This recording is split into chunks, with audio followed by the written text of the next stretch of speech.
Root media for greenhouse. Greenhouse के लिए root media क्या है, आज के वीडियो में हम इस चीज़ को समझने का प्रयास करेंगे। Root media, growing media, potting mixture. It is a substance through which plant roots grow and extract water and nutrients from there. Soil is natural root media, but nowadays different organic and inorganic materials are used as part of root media. Root media, growing media या potting mixture यह एक ऐसा पदार्थ है जिसमें पौधे की जड़ें वृद्धि करती हैं और वहाँ से पानी और पोषक तत्व प्राप्त करती हैं। मिट्टी एक प्राकृतिक रूट मीडिया है, लेकिन आजकल विभिन्न कार्बनिक और अकार्बनिक पदार्थों का उपयोग रूट मीडिया के अंश के रूप में किया जाता है। तो रूट मीडिया क्या है? एक ऐसा पदार्थ है जिसके अंदर रूट्स डेवलप होती है और वहाँ से न्यूट्रिएंट्स और वाटर को लेती हैं। अब देखते हैं फंक्शंस ऑफ रूट मीडिया या रूट मीडिया के कार्य। Functions of root media. A root medium serves 4 functions. Number 1, physical support. A growing medium must be heavy enough to hold the plant upright against the wind. Bulk density is the responsible factor for this. Number 2, aeration. Plant roots take oxygen for respiration and release CO2 in root zone. To prevent the buildup of toxic concentration of CO2, proper aeration is required, and for this, large pores must be there in root media. Number 3, water supply. Growing media must hold water in small pores or micropores or capillaries between their particles. And number 4, supply of mineral nutrients. Most of the essential mineral nutrients for plant growth must be present in the root medium. तो root media के कार्य क्या हैं? Root media के निम्नलिखित कार्य हैं। Number 1, physical support या भौतिक सहारा। रूट मीडिया इतना भारी होना चाहिए कि पौधे को हवा के विरुद्ध सीधा खड़ा रख सके। इसके लिए थोक घनत्व या बल्क डेंसिटी एक महत्वपूर्ण कारक है। नंबर 2, वातन या एरेशन। पौधे की जड़ें श्वसन के लिए ऑक्सीजन लेती है और CO2 को जड़ क्षेत्र में छोड़ देती है। CO2 की विषाक्त सांद्रता के निर्माण को रोकने के लिए उचित वातन या बड़े छिद्र की आवश्यकता होती है। तो एरेशन के लिए रूट मीडिया में मैक्रोपोर्स या बड़े छिद्र होने चाहिए। नंबर 3, जल आपूर्ति या वाटर सप्लाई। रूट मीडिया के कणों के बीच छोटे छिद्रों या माइक्रोपोर्स या कैपिलरीज में पानी रखने की क्षमता होनी चाहिए। नंबर 4, खनिज पोषक तत्वों की आपूर्ति, सप्लाई ऑफ मिनरल न्यूट्रिएंट्स। पौधों की वृद्धि के लिए अधिकांश आवश्यक खनिज पोषक तत्व रूट मीडिया में मौजूद होने चाहिए। तो रूट मीडिया के कार्य 4 हैं: भौतिक सहारा या फिजिकल सपोर्ट, वातन या एरेशन, जल आपूर्ति या वाटर सप्लाई, और खनिज पोषक तत्वों की आपूर्ति या सप्लाई ऑफ मिनरल न्यूट्रिएंट्स। अब देखते हैं प्रॉपर्टीज़ ऑफ रूट मीडिया या रूट मीडिया के गुण। सबसे पहले physical properties of growing media या रूट मीडिया को देखते हैं। फिजिकल प्रॉपर्टीज़ में सबसे पहले वाटर होल्डिंग कैपेसिटी आती है। The water holding capacity of a medium is defined as the percentage of total pore space that remains filled with water after gravity drainage. Micropores absorb water and hold it against the pull of gravity until plants can use it. A good growing medium has a high water holding capacity but also contains enough macropores to allow excess water to drain away and prevent water logging. Water holding capacity varies with the types and sizes of the growing medium ingredients. तो water holding capacity या जल धारण क्षमता क्या है? Root media की जल धारण क्षमता को कुल छिद्र स्थान के प्रतिशत के रूप में परिभाषित किया जाता है, जो गुरुत्वाकर्षण जल निकासी के बाद पानी से भरा रहता है।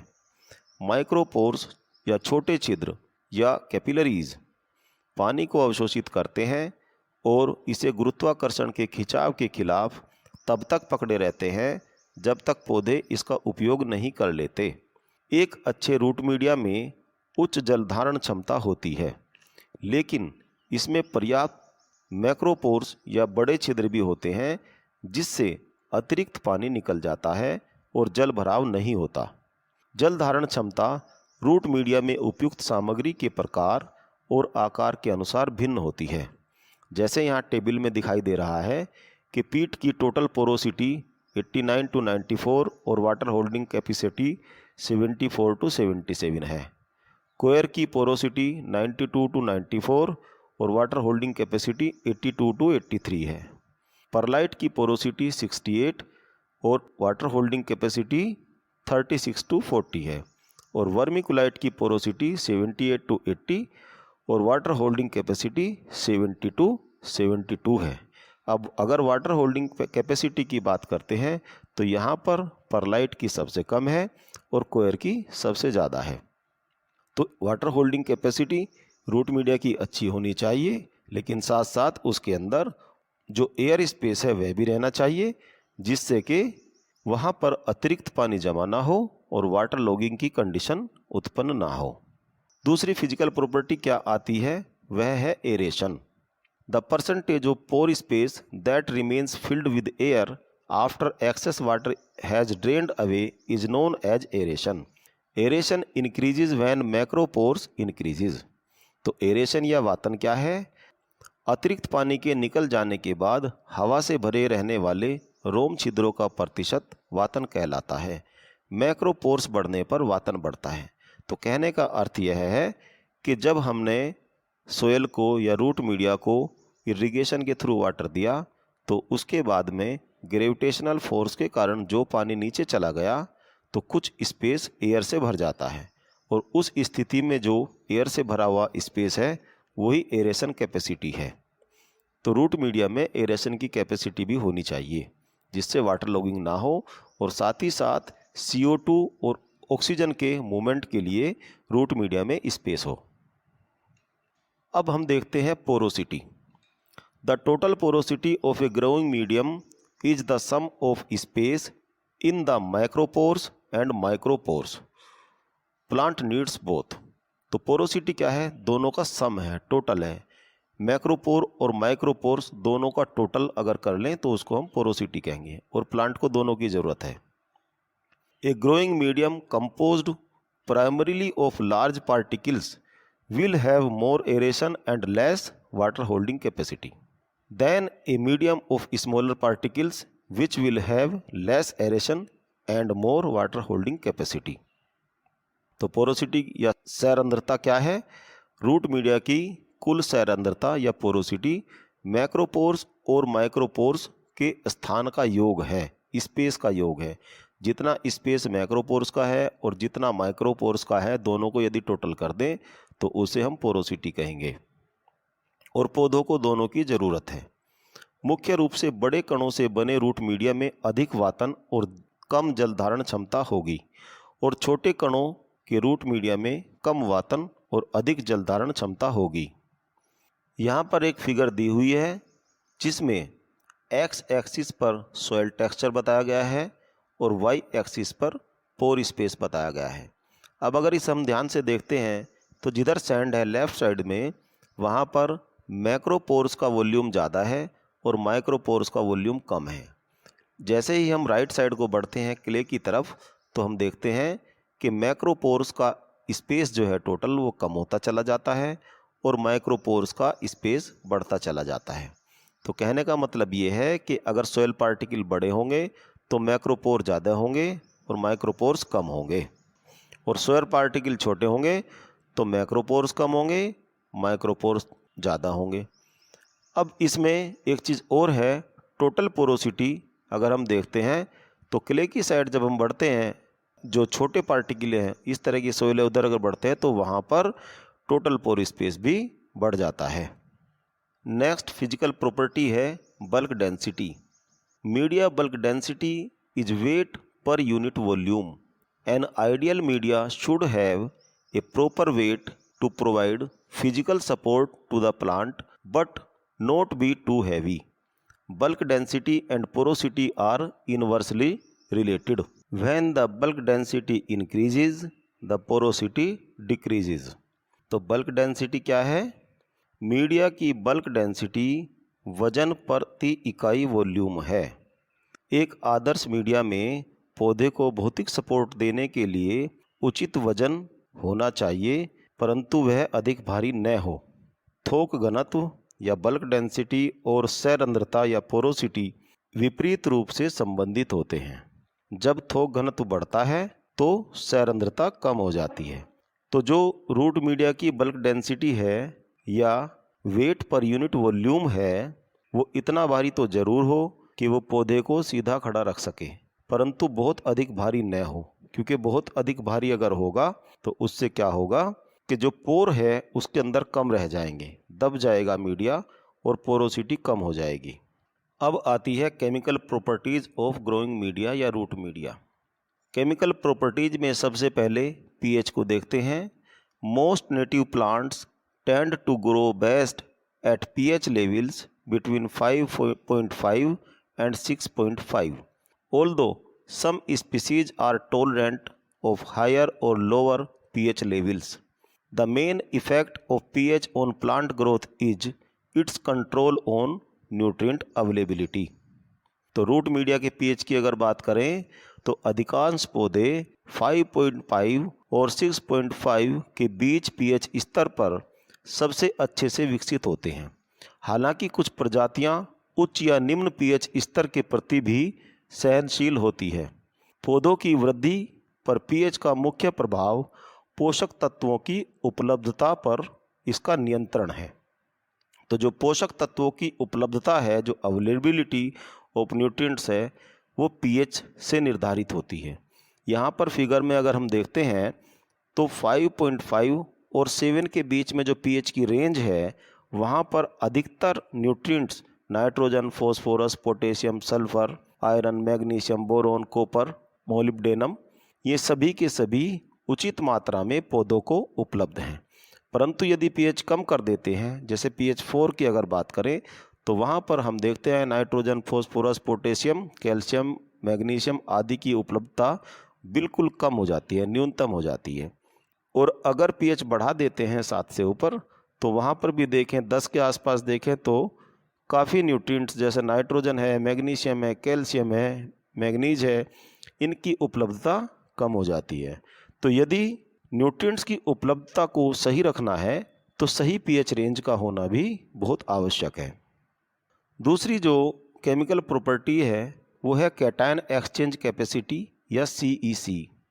CEC refers to the ability of a growing medium to hold positively charged ions.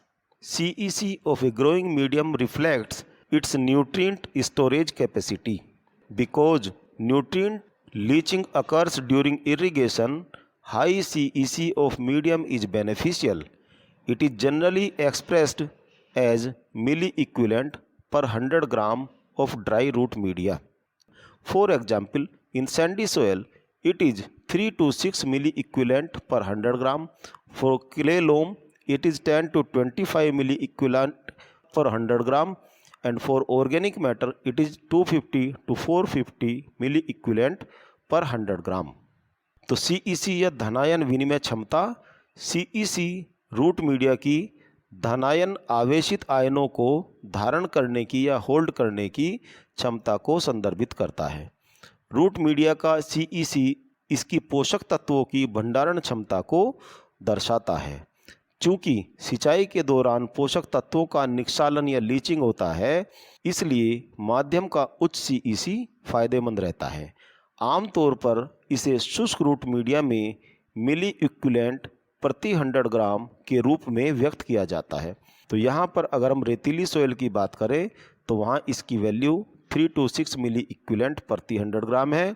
दोमट मिट्टी में 10 से 25 मिलीइक्विवेलेंट प्रति 100 ग्राम है और कार्बनिक पदार्थ में 250 से 450 मिलीइक्विवेलेंट प्रति ग्राम है।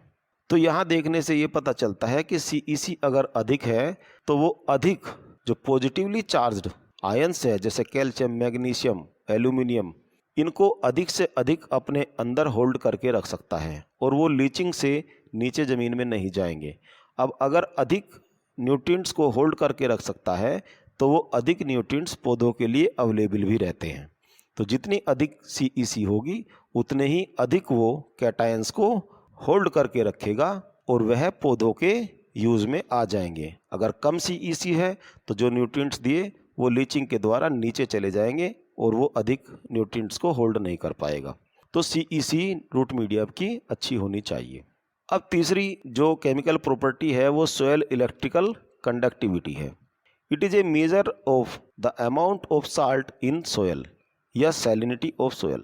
It affects crop yields, crop suitability, plant nutrient availability and activity of soil microorganisms. Excess salt hinder plant growth by affecting the soil water balance. Optimal EC levels in the soil range from 1.1 to 5.7 decisiemens per meter. Too low EC levels indicate low available nutrients and too high EC levels indicate an excess of nutrients. तो soil electric conductivity या मृदा विद्युत चालकता यह मिट्टी में लवण की मात्रा या मिट्टी की लवणता का माप है। यह फसल की पैदावार, फसल की उपयुक्तता, पौधों के पोषक तत्वों की उपलब्धता और मिट्टी के सूक्ष्म जीवों की गतिविधि को प्रभावित करता है। अधिक लवण जल और मृदा के संतुलन को प्रभावित कर पौधों की वृद्धि में बाधा डालते हैं।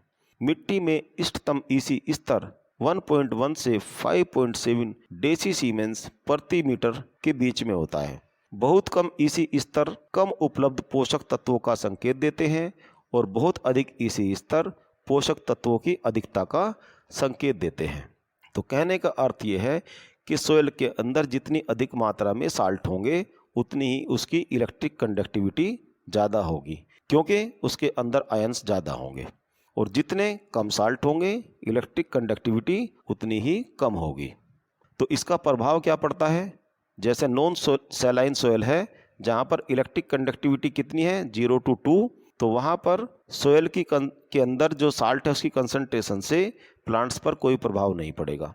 लेकिन जैसे जैसे ये कंडक्टिविटी बढ़ती है या साल्ट का कंसंट्रेशन बढ़ता है तो उसका प्रभाव पौधों पर पड़ने लगता है। जैसे स्लाइटली सैलाइन सोयल पर 2 to 4 इलेक्ट्रिक कंडक्टिविटी है तो वहाँ पर सेंसिटिव क्रॉप जो है वो प्रभावित होती है।